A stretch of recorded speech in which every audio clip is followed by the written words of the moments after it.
Louvado seja nosso Senhor Jesus Cristo, para sempre seja louvado.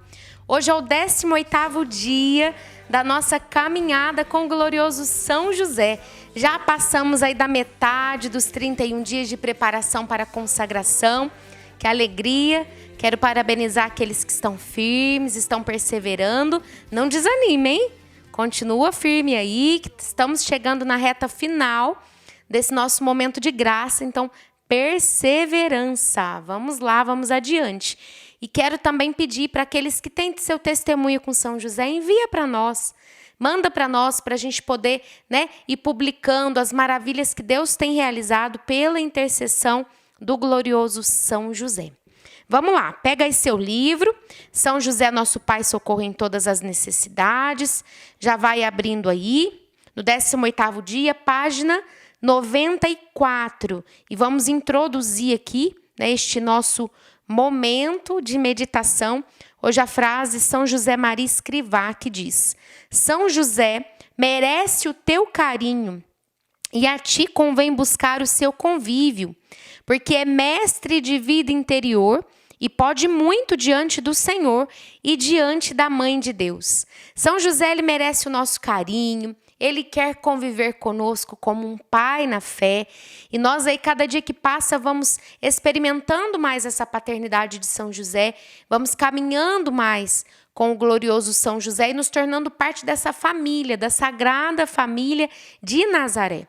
E o tema de hoje, nós vamos meditar sobre a família que agrada o coração de Deus. Então vamos lá, vou deixar o livro aqui de lado e pegar o Catecismo da Igreja, nós que estamos aí fazendo essa nossa caminhada com o Catecismo da Igreja, bebendo da fé, da verdade da nossa igreja. Então vamos lá. Estou aqui no parágrafo 2201. 2201. Então, abre aí, você que está com o Catecismo da Igreja, você que não tem o Catecismo da Igreja, a gente sempre lembra, que você tem a opção de olhar sempre no site da CNBB, você tem também a opção do PDF do Catecismo da Igreja para você, de alguma forma, acompanhando ou voltar depois nessas citações, tá bom? Então, vamos lá, 2201 diz assim: a família no plano de Deus. A comunidade conjugal está fundada no consentimento dos esposos. A comunidade conjugal, olha que bonito, Nós formamos comunidade, nós formamos igreja doméstica. O casamento e a família estão ordenados para o bem dos esposos, a procriação e a educação dos filhos. Então, aqui nós já vemos, a importância do casamento e a família. Eles servem para o bem do marido e da mulher, é a primeira finalidade aqui do casamento, e depois a procriação e educação dos filhos. Então, existem essas duas finalidades para o matrimônio. O matrimônio, ele é unitivo, ele une o homem e a mulher, e ele é procriativo, para gerar filhos. O amor dos esposos e a geração dos filhos instituem, entre os membros de uma mesma família, relações pessoais e responsabilidades primordiais. Então, eu vou voltando aqui, porque é muito bonito, o amor do homem, o amor da mulher e a geração desses filhos, eles geram aqui relação pessoal e responsabilidade primordial.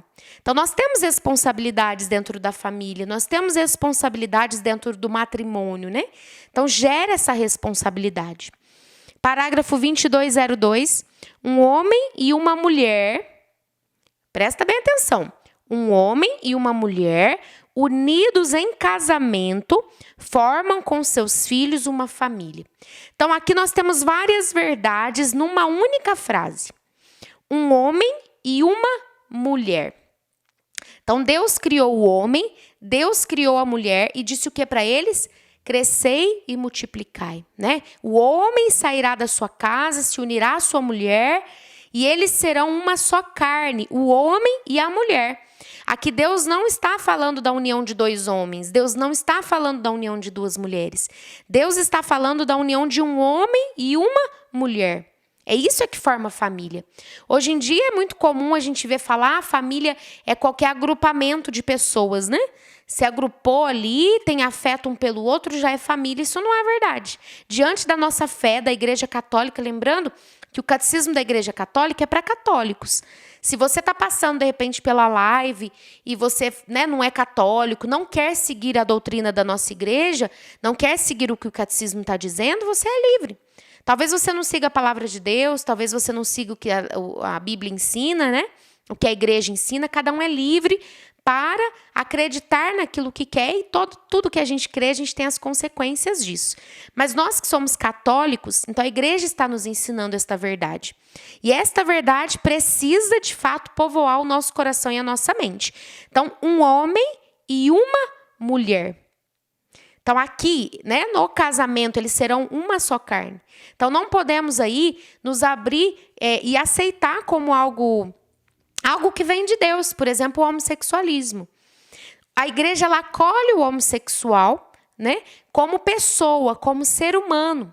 Mas o homossexual, ele é convidado a viver uma vida de celibato, porque Deus tem horror ao ato do homossexualismo, porque é contrário ao plano de Deus. É contrário ao plano da criação. Deus não criou um homem para estar com um homem. Deus não criou uma mulher para estar com uma mulher. Quando Deus vê a solidão de Adão, né? Adão que fala para Deus, eu estou observando aqui toda a criação, estou observando todos os animais, mas não tem nenhum que é semelhante, que me é semelhante, né? Que é da minha semelhança, da minha natureza. E Deus fala, eu vou fazer para você uma companheira. Deus, nesse momento, não fez um homem de companhia para Adão. Deus fez uma mulher. A mulher é a companheira do homem. A mulher, né, é a metade da laranja, a gente costuma brincar assim. Mas é a mulher que é a companhia para o homem, que é aquela que lhe ajuda, que é aquela que lhe auxilia. E o homem, ele é também esse auxílio na vida da mulher. Então, Deus fez o homem para completar a mulher e a mulher para completar o homem. E isso sim deve estar, tomara que o nosso coração deve povoar os nossos pensamentos e não essa quantidade de ideologia, de coisa, de falação que tem por aí, querendo, né, aceitar, colocar tudo como sendo verdade, e não é. São mentiras que são contadas e que vão sendo enfiadas goela abaixo, né? A gente tem que acabar aceitando, muitas vezes são impostas, a gente tem que aceitar, porque se você não aceitar, você está sendo preconceituoso, e não é verdade. Isso não é a verdade da minha fé, né? Aqui não estou agindo com preconceito, mas defendendo o que é a verdade mesmo da nossa fé.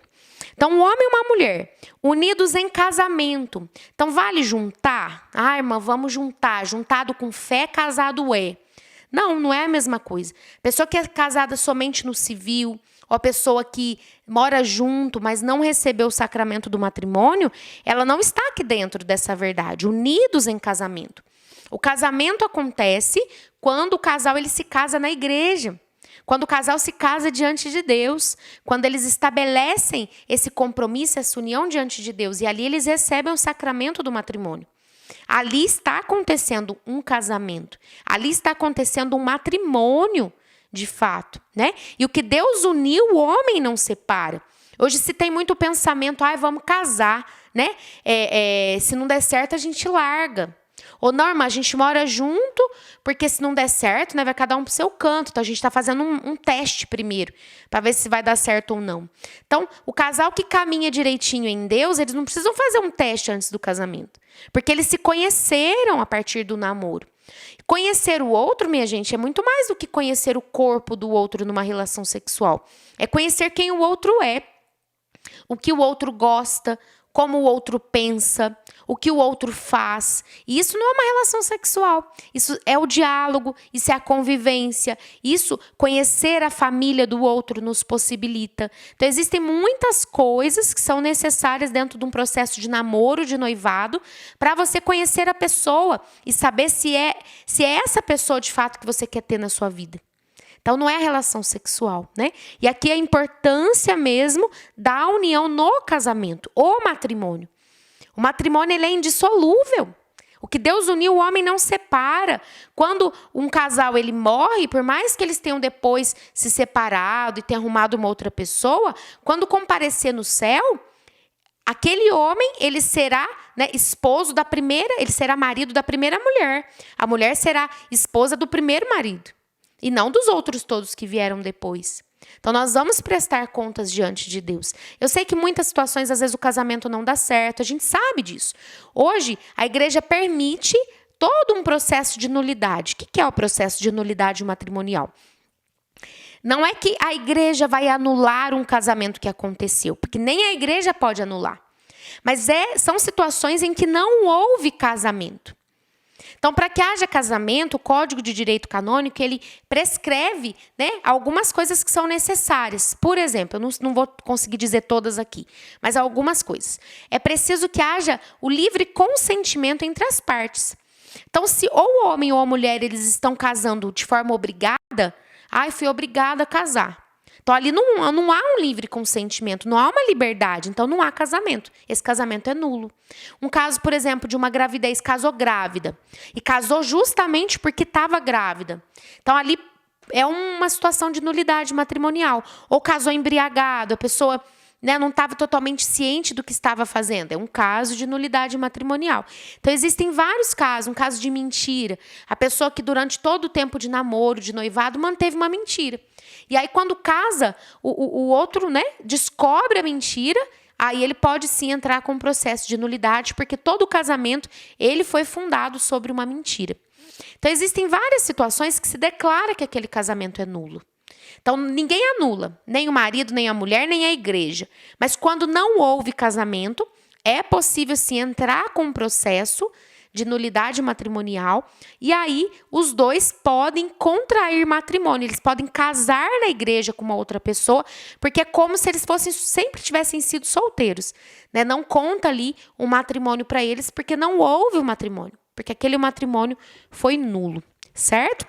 Então, a importância de se unir o homem e a mulher, se unirem em casamento, não em qualquer forma de agrupamento, né? Mas se unir mesmo em casamento. Aqui, minha gente, muita gente às vezes não casa e diz assim, irmã, casar é muito caro. Minha gente, existem-se as taxas da igreja, né? Taxa para mexer com documentação, existe a taxa da igreja, porque a igreja precisa também se manter, precisa pagar funcionário, então isso existe. Mas se nós olharmos todas as taxas de tudo, a menor taxa é a da igreja. Porque um vestido de noiva é caríssimo. O enfeite da igreja é caríssimo. Foto, vídeo é caríssimo. Então, às vezes eu vejo pessoas reclamando da taxa da igreja, mas que vão alugar não sei o quê, vão contratar isso, vão contratar aquilo, e aí reclama de pagar uma taxa para a igreja. Então, nem sempre isso é justo da nossa parte. Isso não é justo da nossa parte reclamar uma taxa para a igreja, sendo que a pessoa paga muito mais caro em todas as outras coisas. O que é mais importante? É estar com um vestido estonteante, lindo, maravilhoso, ou é ter a bênção de Deus? Então, se você não tem dinheiro para o casamento, você pode sim procurar o sacerdote e pedir, falar, padre, eu quero me casar, né? Eu não tenho dinheiro para pagar a taxa da igreja, estou muito apertado. O senhor consegue me fazer mais barato? Eu tenho certeza que o padre não vai te negar o sacramento. Mas aí, não é justo você pedir um desconto na igreja e alugar um vestido caro, encher a igreja de flor, né? Em fazer uma festa muito grande. Não. Faça tudo simples. Não deixe de casar por situação financeira. Não deixe de casar por isso. Faça de forma simples. Faça para poucas pessoas. Não precisa colocar flor na igreja. Não precisa nem alugar um vestido. Coloca uma roupa decente, uma roupa bonita que você tenha. Né? Um vestido talvez que você já tenha na sua casa. Que não seja decotado, tá, minha gente? Pelo amor de Deus, né? Às vezes a noiva vai estar mais pelada que tudo, sangue de Cristo, para receber um sacramento. Quantas mulheres, quantas noivas, às vezes a gente vê um casamento e está mais preocupada ali com a beleza, com a foto, com a aparência do que do próprio sacramento. Então o sacramento ele é muito importante, ele precisa ser levado de fato com essa importância. O importante ali é a bênção de Deus. Tem gente que termina o casamento, se você perguntar para o noivo, para a noiva, o que o padre falou? Eu não sei. Porque estava fazendo tanta pose para foto, estava preocupado com tantas coisas, mas não conseguiu ali mergulhar de fato no essencial. Então, a gente vai até a igreja para receber a bênção de Deus. E a nossa atenção, a atenção do noivo e da noiva precisa, né, ali estar voltados para essa bênção, para o momento da palavra, para o momento ali da Eucaristia, para essa entrega mesmo a Deus. Então vamos lá. Um homem e uma mulher, unidos em casamento, formam com seus filhos uma família. Formam com os filhos uma família. Então, homem, mulher e cachorro forma família? Não. Eu não tô aqui para ofender ninguém, minha gente. Normalmente, quando a gente fala dessas coisas, as pessoas às vezes se sentem ofendidas. Eu tô lendo o catecismo da igreja. Tenhamos um coração aberto para acolher o que Deus está nos dizendo. Um homem, uma mulher e um cachorro não formam família. Você pode chamar o cachorro de bebê, você pode pôr num berço, você pode empurrar num carrinho de criança, mas não é uma criança. Não forma família. Não forma família, minha gente. Hoje em dia, as mulheres, para não ter filho, para não estragar seu lindo corpo, preferem ter cachorro. Isso é um ato de puro egoísmo. É um ato de puro egoísmo quando eu me nego a ter o filho que o matrimônio pede. Eu estou casando para quê? Se não vai ter filho, não casa, minha gente. Sabe que é um pecado casar sem querer ter filho? O casal que se casa e não quer ter filho, isso também é um sinal de nulidade matrimonial. É um pecado. Eu não estou falando aqui de casais que têm dificuldade de ter filho. Não estou falando. Esses casais estão lutando. Muitas pessoas pedem oração para ter filho. A gente reza por muitas pessoas, né? São muitos os nomes que nós temos anotado aqui, que a gente reza. A gente já viu, né, muitas graças acontecendo na vida das pessoas. Outras tantas a gente ainda está rezando. Então a gente vê a dor, vê o sofrimento de casais que querem ter filhos. A gente sabe de casais que estão na fila de adoção, olha, há muitos anos tentando adoção. Não é fácil, mas olha a generosidade. Deus está vendo o coração desses casais. A generosidade deles em lutar para ter um filho, nem que seja de adoção. Ou a oração, as lágrimas desses casais pedindo filhos a Deus. Então Deus está recolhendo a generosidade desses casais. Agora, aqueles casais que se casam, mas não querem ter filhos, seja porque vai deformar o corpo, seja porque não tem dinheiro, né? Só quer saber de passear, de viajar, de ter descanso, seja porque filho dá muito trabalho. Ah, irmão, o mundo tá muito difícil. Tá muito difícil sim. Mas sempre foi difícil, minha gente. Criar filho não é algo fácil, não. Criar filho é exigente e as pessoas não querem ter trabalho. Não querem ter trabalho. Aí vive uma vida egoísta que não tem sentido. Porque o casamento não foi feito para viver um casal apenas. Foi feito para gerar família. E família não se constitui de casal. Se constitui de casal e filhos. Família é constituída de casal e filhos. Então, se você que está aqui nos ouvindo, está aqui me ouvindo agora, você tem esse pensamento, já vai pedindo para Jesus arrancar do seu coração. Já vai pedindo para Jesus tirar de você. Porque Deus não te chamou para uma vida de egoísmo. Deus não te chamou para uma vida onde você só pensa em você. Por que um casal não quer ter filho? Porque está pensando só neles. No descanso deles, no passeio deles, no corpo deles, no tempo deles, no dinheiro deles. São casais que não conseguem, não são capazes de sair de si e pensar no outro. E não vivem a profundidade de gerar uma vida. Gente, nós aqui não geramos filhos no ventre. Mas a nossa vida não é estéril. A minha vida como religiosa não é estéril. Eu sou chamada por Deus a também viver um matrimônio. Meu matrimônio é com Cristo. Eu sou esposa de Cristo. Eu sou chamada a com Cristo gerar almas para Deus. Então eu sou mãe de almas. Então ninguém foi feito para esterilidade, minha gente. Deus nos fez para gerar vida. Volto a dizer, talvez existam pessoas que estão nos assistindo que tenham enfermidades, que não consigam ter filhos. Então, Deus está vendo o desejo do seu coração. Então, gere vida para Deus de uma outra forma, se você não puder. Né? Se está na fila de adoção, enquanto não sai a adoção, gere vida para Deus de uma outra forma.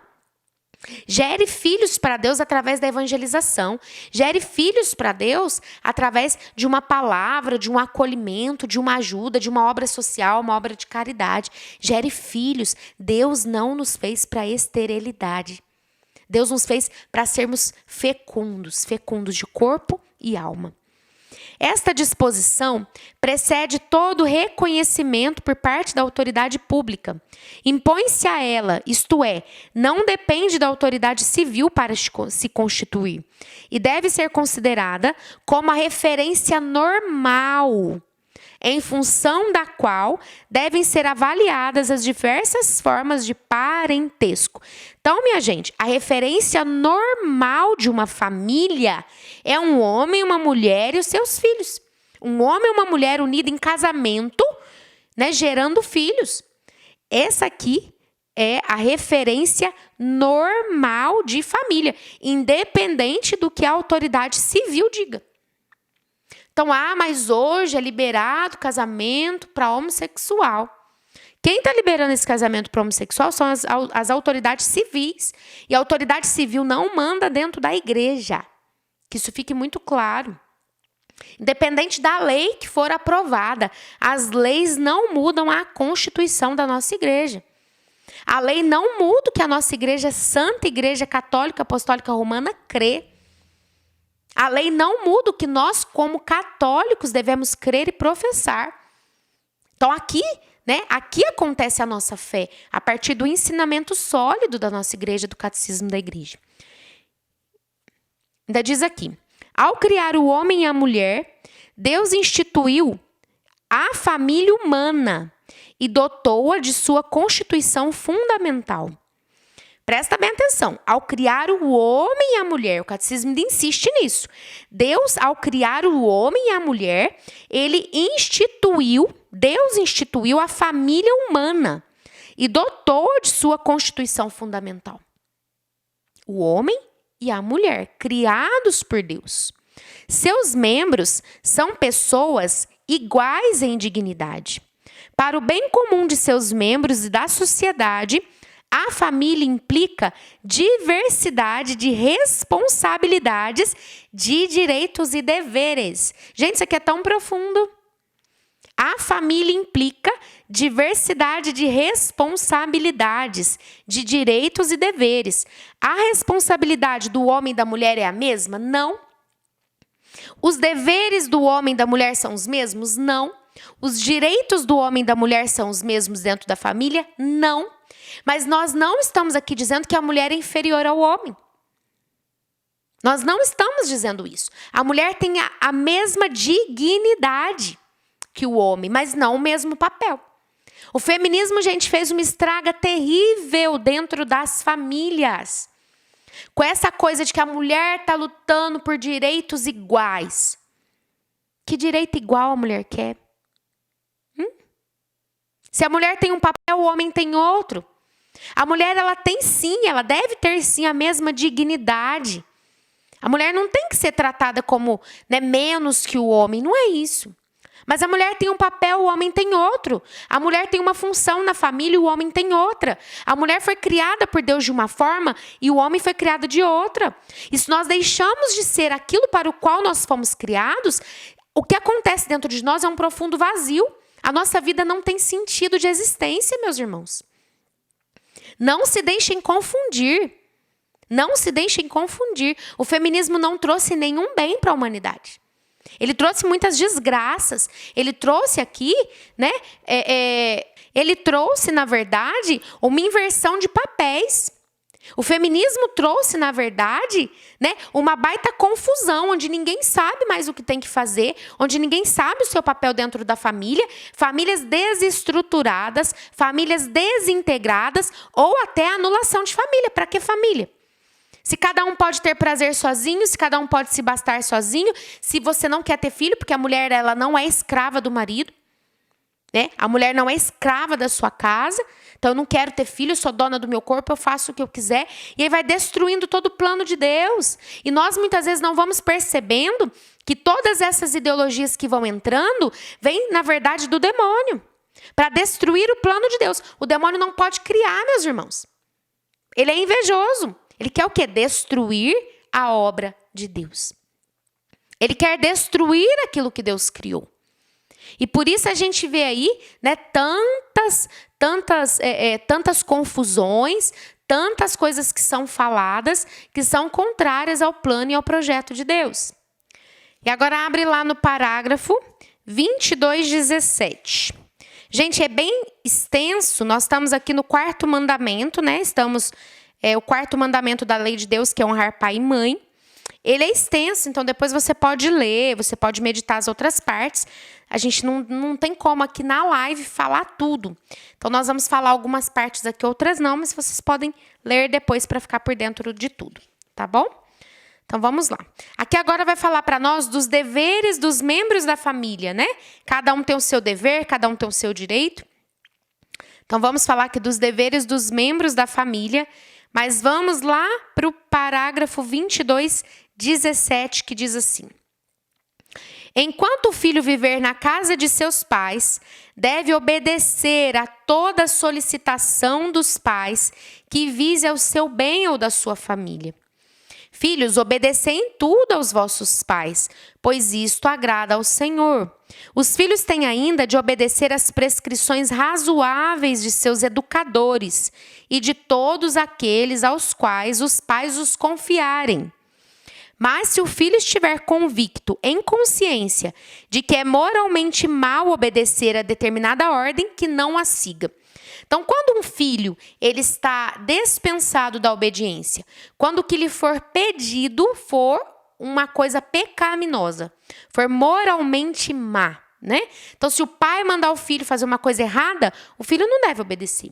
Se a mãe mandar o filho fazer uma coisa errada, o filho não deve obedecer. E essa mesma obediência ela é dada para os avós, ela é dada aos professores, para aqueles que exercem autoridade sobre nós. Só que sempre, né, naquilo que é moralmente bom e não no que é moralmente mal, né? Quando crescerem, os filhos continuarão a respeitar seus pais. Preverão os desejos deles, solicitarão de bom grado seus conselhos e aceitarão suas justas admoestações.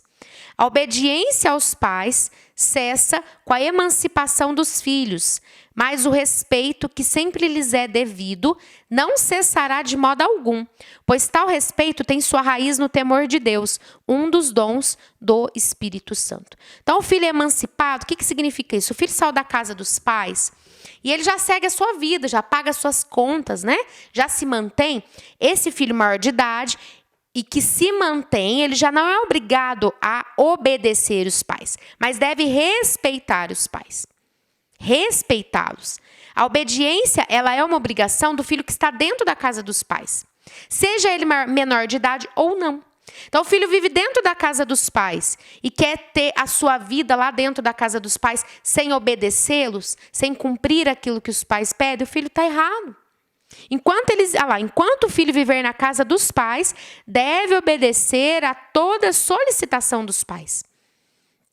Claro, né? Voltando, exceto naquilo que é de pecado, naquilo que é pecaminoso. Então, tá na barra da saia da mãe, tá na barra da saia do pai, não saiu de casa ainda, precisa obedecer. Né? Se não quer obedecer, se quer seguir sua própria vida, então de fato tem que trabalhar, tem que comprar uma casa, tem que arrumar o seu canto, o seu espaço e ir morar sozinho. Aí deve respeito aos pais e não mais uma total obediência, né? Então Jesus ele obedeceu, minha gente. O próprio Cristo, Deus Todo-Poderoso, obedeceu. Jesus voltou com José, voltou com Nossa Senhora para casa, né, de Jerusalém para casa, e lhes foi submisso, lhes obedeceu. Aquele que é Deus, que criou o céu e a terra, obedeceu. Obedeceu. E muitas vezes a gente tem dificuldade de obedecer. O quarto mandamento, parágrafo 22, 18. O quarto mandamento lembra aos filhos adultos suas responsabilidades para com os pais. Então não é porque está adulto que não tem mais responsabilidade com os pais, não. Na medida em que puderem, devem dar-lhes ajuda material e moral nos anos da velhice e durante o tempo de doença, de solidão ou de angústia. Jesus lembra este dever de reconhecimento. Então, os filhos que crescem, eles continuam tendo responsabilidade com os pais. Então, de que forma é essa responsabilidade? Ajuda material. Então, você que trabalha, você sim precisa ajudar o seu pai, ajudar a sua mãe. Não pode simplesmente abandoná-los, né? Não, precisa ajudá-los. Precisa dar ajuda também moral, visitá-los, conversar. Gente, as pessoas vão ficando idosas, mais ainda elas têm necessidade de conversar. Mais ainda. Quantos idosos por aí sozinhos, abandonados, tristes, não tem ninguém para conversar? Então, o pai e a mãe estão doentes, você como um filho, você tem obrigação de cuidar do seu pai e da sua mãe. Ou de levar para sua casa, ou de você, né, ir todos os dias para a casa deles. Eu me lembro, minha avó teve AVC, minha avó ficou cerca de 10 anos de cama. A minha mãe ia para a casa da minha avó todos os dias. Enquanto a minha avó foi viva, minha mãe cuidou dela. Até ela morrer. Aí, quando meu avô morreu, o que a minha mãe fez? Pegou minha avó e levou minha avó para morar na casa dela. Lá na nossa casa, né? Então, nós temos obrigação de pagar um tratamento. Os filhos que conseguem pagar um tratamento. Cuidar do pai, cuidar da mãe. Cuidar do pai, cuidar da mãe. Talvez você trabalha, não vai conseguir colocar o pai dentro de casa, né? Talvez, tem famílias que a única possibilidade que a família tem é colocar o pai e a mãe num abrigo para idosos. Às vezes a gente olha o pai e a mãe que estão lá no abrigo e pensa, meu Deus, estão lá abandonados. Tudo bem, tem velhinhos que estão no abrigo, né? Tem idosos que estão no abrigo, que de fato estão lá abandonados, não recebem visita de ninguém. Mas eu pude acompanhar, eu pude ver idosos que são muito bem cuidados em abrigos. E que os filhos visitam todo dia. Que os filhos levam para passear final de semana, porque o filho não consegue. O filho não consegue, a filha não consegue levar o pai e a mãe para dentro de casa. Por quê? Porque pagar uma enfermeira é muito caro. E aí paga o abrigo e vai todo dia lá conversar, dar atenção. Paga uma casa, né, de repouso, de acolhida. E todo dia vai, final de semana leva para passear. Então, ali você vê um cuidado. Agora, colocou lá na casa de repouso e nunca mais apareceu? Pelo amor de Deus, minha gente. Aí não, né? Aí não. Aí parece que está jogando fora, descartando aquele que deu a vida por você, aquele que cuidou de você, aquele que tanto se esforçou, que tanto trabalhou. Então, é uma obrigação aqui dos filhos, enquanto família, é de cuidar dos pais. Agora, nós vamos para o parágrafo 22, 23. Aqui nós vamos ver também os deveres dos pais. Os deveres dos pais. Ok? Deveres dos pais. Parágrafo 22, 23. Depois vocês vão lendo aí, os filhos leiam todos os deveres dos filhos, os pais depois lê completo para ver direitinho o dever dos pais. A gente vai dar só uma pinceladinha aqui, tá bom?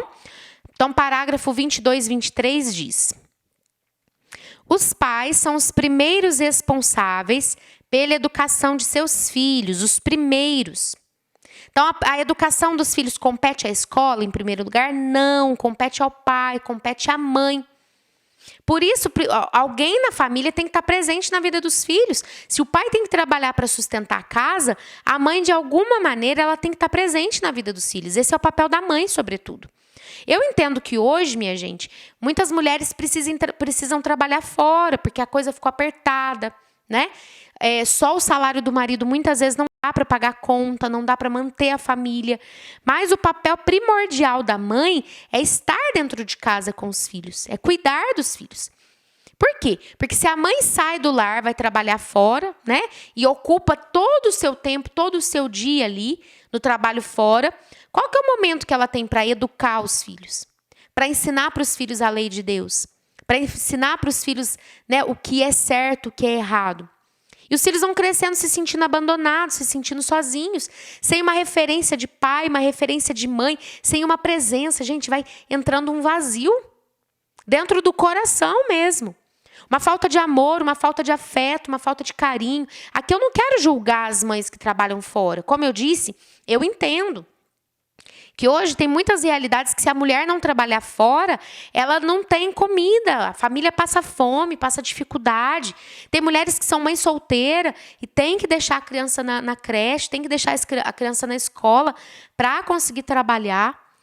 Mas você vai ter que se esforçar bastante para poder ter um tempo de qualidade, senão o dia todo, porque trabalha fora, você, mulher, vai ter que se esforçar bastante para ter um tempo de qualidade com o seu filho, com a sua filha, para educá-lo. O pai também tem que se esforçar, claro, mas em primeiro lugar a mulher, porque isso é mais dela. O cuidado com os filhos é mais a parte da mulher, né, do que a parte do homem, de fato, se a gente for ver aí. Antigamente, como que funcionava? O macho, né, o homem, ele saía para caçar, ele saía para providenciar o alimento. E a mulher ficava lá na casa, ficava lá, né, na gruta, bem antigamente lá no homem primitivo, ela ficava lá no local, cuidando da cria, cuidando dos filhos. E o homem trazia o alimento. Então já é o papel da mulher o cuidado com os filhos que saíram dela. Então a mulher vai ter que se desdobrar bastante, se trabalhar fora, para conseguir também cumprir a sua parte, o seu papel. Então vamos lá. Os pais são os primeiros responsáveis pela educação de seus filhos. Dão testemunho desta responsabilidade, em primeiro lugar, pela criação de um lar no qual a ternura, o perdão, o respeito, a fidelidade e o serviço desinteressados são a regra. Mas como que a gente vai criar um lar de ternura, de perdão, de respeito, de fidelidade, se muitas vezes isso aqui não acontece nem no namoro? Às vezes eu me pergunto, como que uma pessoa casa com outra, sendo que no tempo do namoro não há ternura, não há perdão, não há respeito, não há fidelidade? Será que isso vai acontecer dentro do matrimônio? O que nos faz pensar que um homem, né, te traía enquanto namora, ele vai casar, vai parar de trair? Se não for uma graça muito grande de Deus, minha irmã, ele não vai parar. O casal não conversa enquanto namora. O que te faz pensar que o simples fato de casar vai fazer com que vocês comecem a conversar? O casal não dá certo, só briga enquanto namora. O que te faz pensar que casou vai começar a dar certo? E aí começa a se tornar impossível criar um lar de ternura, de perdão, de respeito, de fidelidade, de serviço desinteressado. Se isso não começa no namoro, se isso não começa no noivado, é difícil criar. O lar é um lugar apropriado para a educação das virtudes. Irmã, não sei nem o que é virtude. Se o pai e a mãe não buscam virtude, não sabem o que é virtude, como que eles vão ensinar para os filhos a virtude?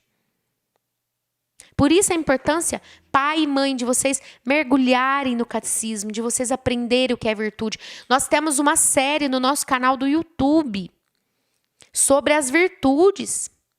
Então, se você não sabe o que é virtude, aqui não dá para entrar, né? Tem uma série inteira para você poder mergulhar nela, para você poder aprender o que é virtude, para você poder desenvolver virtude e aí poder ensinar a vida de virtude para os seus filhos. Então, depois acessa lá, tem uma playlist de virtude, tá bom?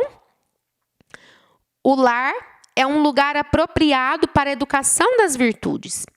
Esta educação requer a aprendizagem da abnegação, do reto juízo, do domínio de si, condições de toda verdadeira liberdade.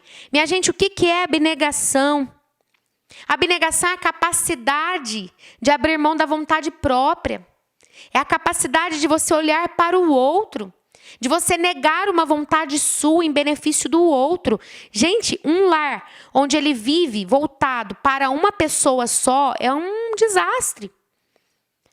Um lar onde a pessoa não é capaz de se doar, de pensar no outro, de pensar no bem comum. Isso não só em casa, não. Na vida religiosa, na vida na igreja, no trabalho. Aquela pessoa que só pensa nela. Ela não consegue ter essa abnegação. Ela não consegue sair de si. Ela não é capaz de pensar no outro. Ela não consegue, né, passar por cima de uma vontade dela, de algo que ela quer em benefício do outro. Em benefício do grupo, da comunidade que ela está inserida. Então, aqui o reto juízo, você fazer coisas com retidão mesmo. Eu estou fazendo isso para o bem, para esse bem, não com outras intenções por trás. Quantas coisas a gente faz com intenção, né? Com outras intenções, segundas intenções. Então, fazer com retidão de juízo, domínio de si, se dominar. Dominar os impulsos, dominar o ímpeto, dominar as vontades. Dominar o domínio de si, como é importante. Isso tudo gera liberdade, minha gente. A família deve ser um lugar de liberdade, mas não liberdade de fazer o que dá na telha. Porque aí a gente se torna escravo. Liberdade que é cheia de abnegação, de reto juízo, de domínio de si. Os pais ensinarão os filhos a subordinar as dimensões físicas e instintivas às dimensões interiores e espirituais. Gente, isso aqui é profundo demais. Olha isso. Os pais, eles terão que ensinar os filhos a subordinar, a colocar embaixo, de forma secundária, as dimensões físicas e instintivas. Então, irmã, eu ajo movido por impulso, pelo instinto, né? Quantas pessoas parecem animais movidos pelo instinto e não gente? Pessoas que agem movidas pelo instinto sexual. O animal tem instinto sexual. E às vezes as pessoas são movidas pelo instinto sexual, vira bicho. Não consegue ter domínio de si, domínio da sua vontade, domínio do seu querer. Vai virando bicho. Então, colocar a dimensão física e instintiva, ela tem que estar subordinada à dimensão interior e espiritual. Gente, é a vida interior, a vida espiritual que dá sentido a toda a dimensão física. Por que eu vivo a castidade? Porque eu não gosto de homem? Pelo amor de Deus, minha gente. Eu ofertei para Deus algo que é bom, que eu gosto. Mas eu ofertei para Deus por uma dimensão interior, por uma dimensão espiritual. Então, essa dimensão espiritual faz com que eu busque um domínio de si, para não viver o meu instinto. Para viver a partir da vida espiritual. Então, isso é importante dentro da família, para você não criar bicho aí dentro da sua casa, não criar animal, criar gente. Né? Não criar gato e cachorro tão somente, mas criar pessoa. Dar bom exemplo. Gente, é o catecismo da igreja, tá? Só estou explicando o que está aqui. Dar bom exemplo aos filhos é uma grave responsabilidade para os pais. Se os pais não vivem, se o pai e a mãe não têm domínio de si, se o pai e a mãe não têm abnegação, não têm reto juízo, não vivem uma verdadeira liberdade, como que eles vão ensinar aos filhos? Como que eles vão dar bom exemplo? E aqui, bom exemplo de vida espiritual, bom exemplo de vida de oração. O pai e a mãe que faz o filho levantar para ir na missa, mas o pai não vai, a mãe não vai. O que adianta? A gente tem que liderar os outros pelo exemplo. Pelo exemplo. Faz. O outro vai te ver fazendo. Né? A mãe só manda a filha limpar a casa, mas não move uma palha para ajudar a limpar. Motiva a sua filha, limpe você também. A não ser casos de saúde, minha gente. A gente sabe, né? Tem gente que não consegue, às vezes, fazer alguma atividade dentro de casa porque é doente, tem algum problema. Mas não apenas mande o outro fazer, faça. Dê exemplo, mostre. Você quer que o filho trabalhe? Trabalhe, ensine ele a trabalhar. Você quer que o filho respeite? Respeite você também. Né? Tá lá, filho não grita, mas grita com o filho o tempo todo. Como que o filho vai aprender a não gritar se você grita com ele o tempo todo? Briga com o filho porque ele fala palavrão, mas fala palavrão perto dele o tempo todo. A criança aprende por repetição, ela aprende vendo. O pai enche a cara. O filho vai crescer vendo o pai beber e tem chance de se tornar um alcoólatra. Pode ser que não. Deus ajude que não. Né? Mas são as tendências de repetição. Então, o bom exemplo, você que está aqui ouvindo, não é para julgar ninguém, minha gente. Talvez muitas pessoas que estejam vivendo errado aí não conheçam a verdade, não tenham feito uma experiência profunda com o amor de Deus, mas nós estamos aqui tendo acesso a tudo isso. É de nós que Deus vai cobrar tudo isso. Não é de quem não teve acesso, de quem não sabe nada disso. Então, é para mim e para você que Deus está falando. Sabendo reconhecer diante deles, diante dos filhos, né, seus próprios defeitos, lhes será mais fácil guiá-los e corrigi-los. Gente, um pai, olha que bonito isso. Um pai, uma mãe que consegue, que é capaz, que tem a humildade de reconhecer diante dos filhos os seus próprios defeitos. Eu errei, filho. Eu errei, filha, me perdoa. Eu fiz errado tal coisa. Eu gritei com você, me perdoa. Não é certo gritar. Eu gritei, mas não é assim que se faz. A mamãe errou, o papai errou. Reconheça que você errou. Não haja como uma pessoa, um super-herói que nunca erra. Né? Que tudo que faz está certo, não. Pai e mãe, vocês são falíveis, vocês também erram. Vocês também erram. Não pense vocês que os filhos de vocês não veem os erros, porque eles veem. Então tenha a coragem de assumir. Tenha a humildade de assumir. Seu filho não vai te amar menos por isso. Que bonito é o filho aprender com o pai, aprender com a mãe, o filho aprender com o pai e a mãe, a reconhecer os seus próprios erros, porque viu o pai reconhecendo. Agora, imagina que testemunho, bate alguém na porta da sua casa, e aí o pai fala para o filho assim, olha, vai lá fora e fala que o pai não está aqui não. Está ensinando o que para o filho? Está ensinando o filho a contar mentira. Está ensinando o filho a contar mentira. A mãe fala, mente. O filho vê a mãe mentindo no telefone, está ensinando a contar mentira. Então é preciso dar bom exemplo, bom testemunho. E preciso reconhecer, errou, reconheça. Peça perdão. Continua dizendo, quem ama o filho não lhe poupa o chicote, para poder mais tarde alegrar-se com ele. Eclesiástico. Não estou dizendo para ninguém espancar o filho, aqui nós estamos falando de correção, tá? Por favor, a irmã mandou bater, espancar, no sangue de Cristo, né? Às vezes uma palavra, ela vai doer mais, uma palavra bem colocada, uma correção em palavras, às vezes vai doer mais do que bater. E vai fazer mais diferença na vida daquela criança. Você chamar ela para conversar, você olhar nos olhos. Uma correção, minha gente, ela não se faz, né, com gritaria, não. Você chama, você conversa, você olha nos olhos. Você senta o seu filho, você senta do lado dele, de igual para igual. Olha nos olhos dele. E aí você vai olhando nos olhos do seu filho e você vai falar, filho, isso não está certo. Você vai conversar com ele. Irmã, não dá certo isso. Dá, vai insistindo que dá. Vai insistir no que dá. E vós, pais, não provoqueis revolta nos vossos filhos. Antes, educai-os com uma pedagogia inspirada no Senhor. Efésios 6, versículo 4. Pais, não provoqueis revolta nos vossos filhos. O pai e a mãe provocam a revolta, o filho fala alguma coisa, né? Aí o pai e a mãe brigam com o filho porque respondeu, mas poxa, está provocando também. Então, não usemos de autoritarismo, minha gente. Não é necessário. Tenhamos uma autoridade, né? Uma autoridade, ela de forma eficiente, uma autoridade que se dá pelo exemplo, uma autoridade exercida com amor. Não o autoritarismo nos gritos de que eu que mando aqui, você cala a boca. Pelo amor de Deus. Isso não existe. Isso só causa revolta no coração. O lar constitui o ambiente natural para a iniciação do ser humano, na solidariedade, nas responsabilidades comunitárias. Os pais ensinarão os filhos a se precaverem dos comprometimentos e das desordens que ameaçam as sociedades humanas. Pela graça do sacramento do matrimônio,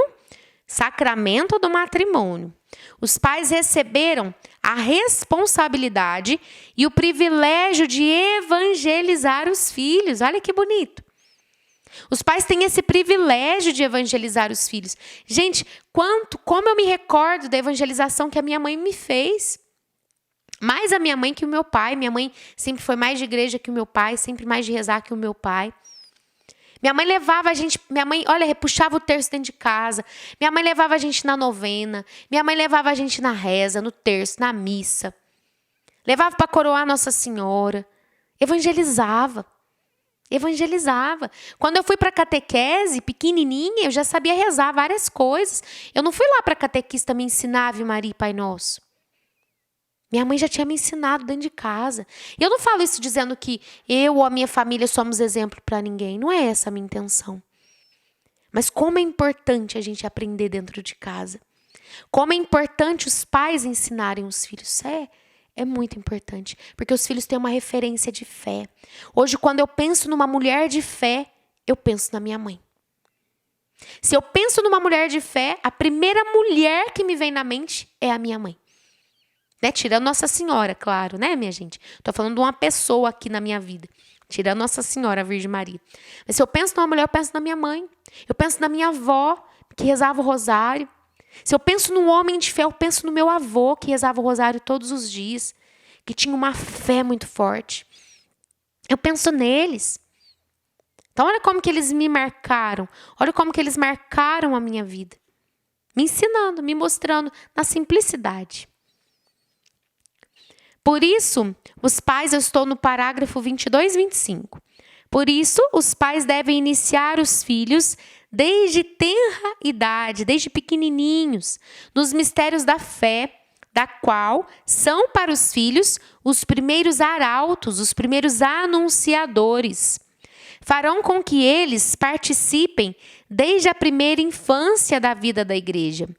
A experiência da vida em família pode alimentar as disposições afetivas que por toda a vida constituirão autênticos preâmbulos e apoios de uma fé viva.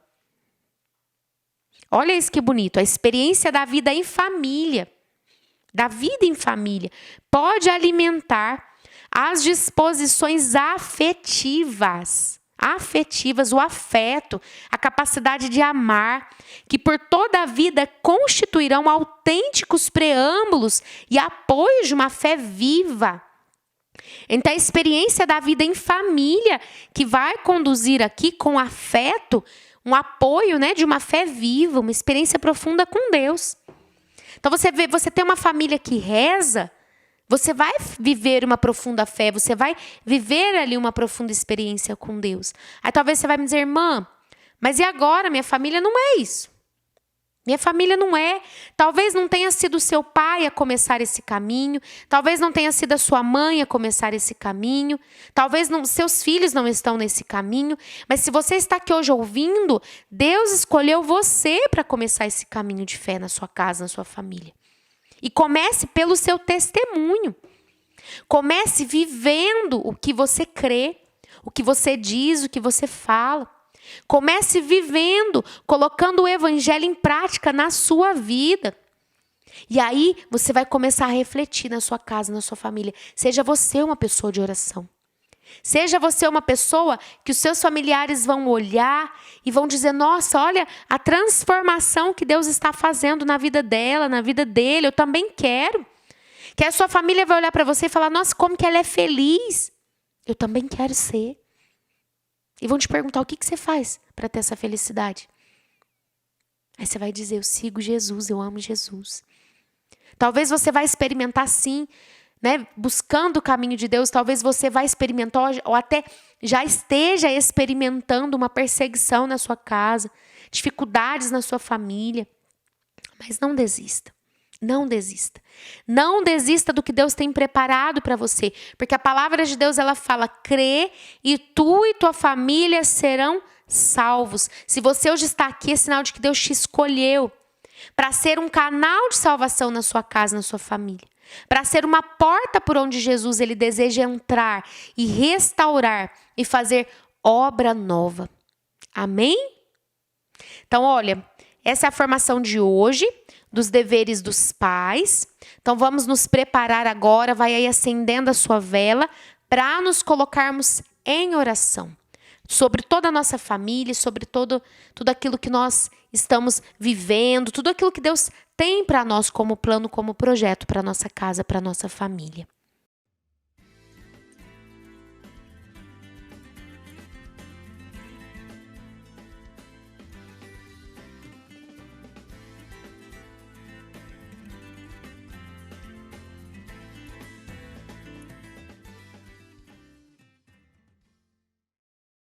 Amado do Senhor, abre aí o seu livro na página 94, vela acesa. Não esquece a vela, hein, minha gente?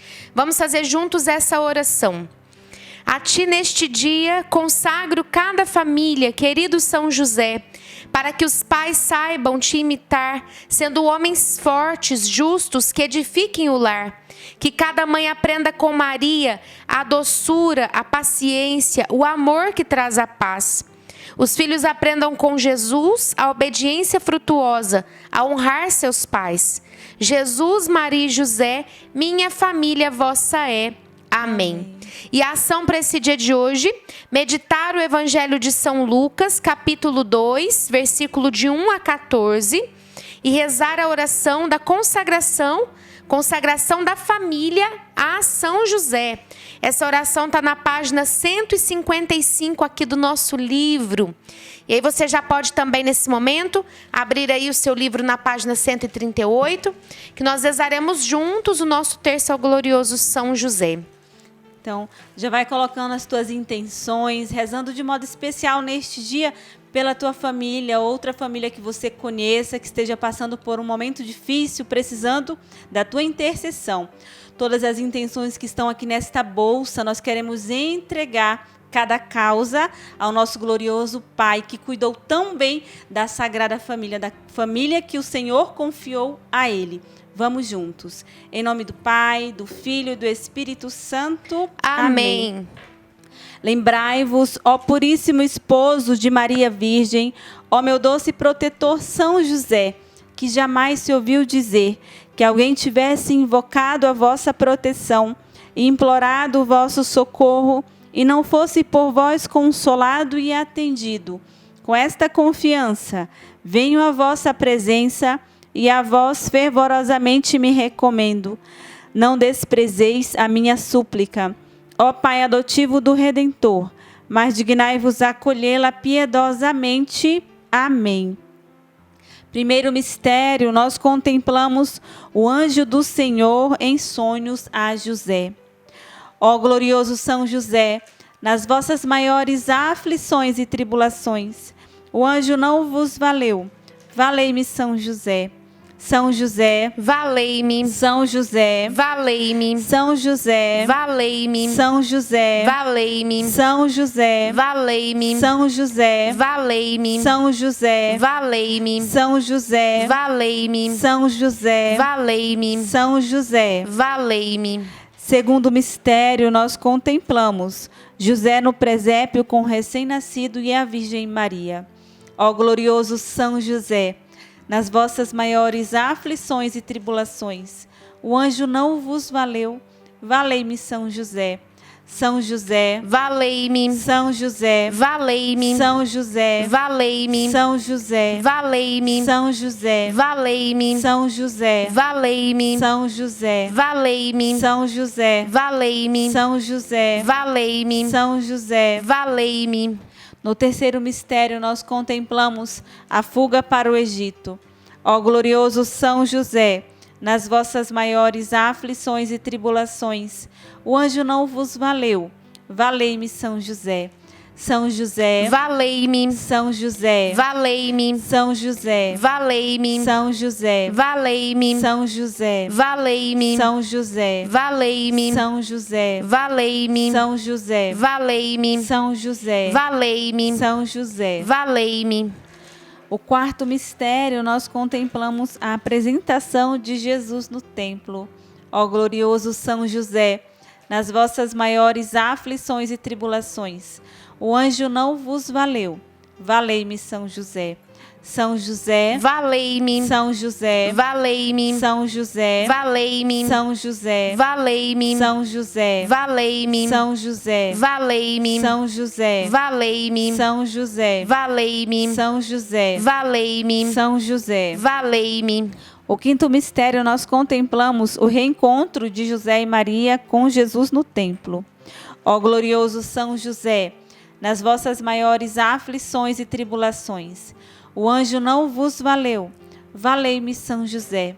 São José, valei-me. São José, valei-me. São José, valei-me. São José, valei-me. São José, valei-me. São José, valei-me. São José, valei-me. São José, valei-me. São José, valei-me. São José. valei-me. Rezemos por 3 vezes e com muita fé em nosso coração esta oração. Ó glorioso São José, nas vossas maiores aflições e tribulações, o anjo não vos valeu. Valei-me, São José. Ó glorioso São José, nas vossas maiores aflições e tribulações, o anjo não vos valeu. Valei-me, São José.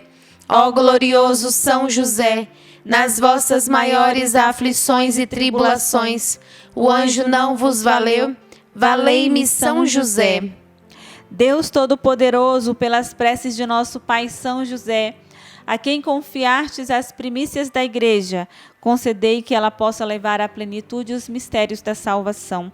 Por nosso Senhor Jesus Cristo, vosso Filho, na unidade do Espírito Santo. Amém. Rezemos agora a ladainha São José, na página 140. Prontos?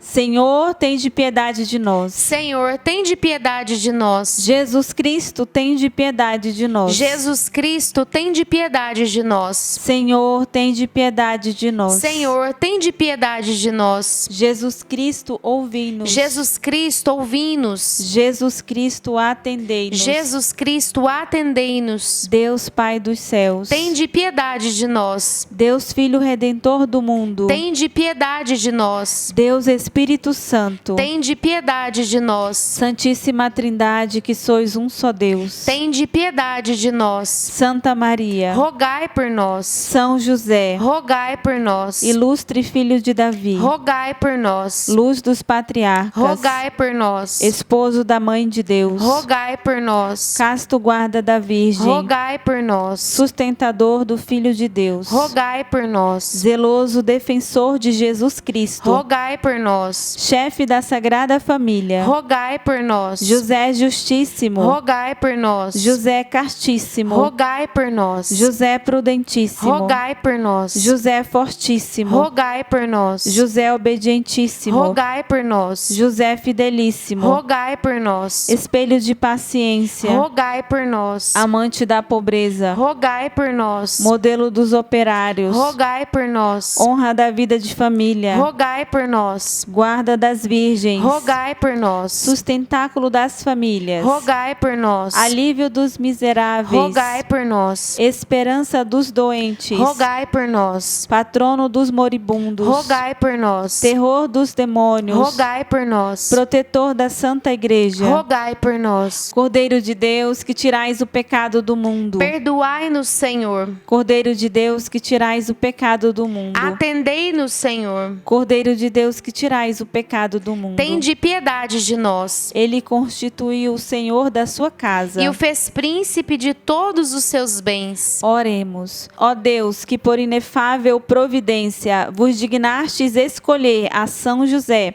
por esposo de vossa Mãe Santíssima, concedei-nos, nós vos pedimos, que mereçamos ter por intercessor no céu aquele que veneramos na terra como protetor.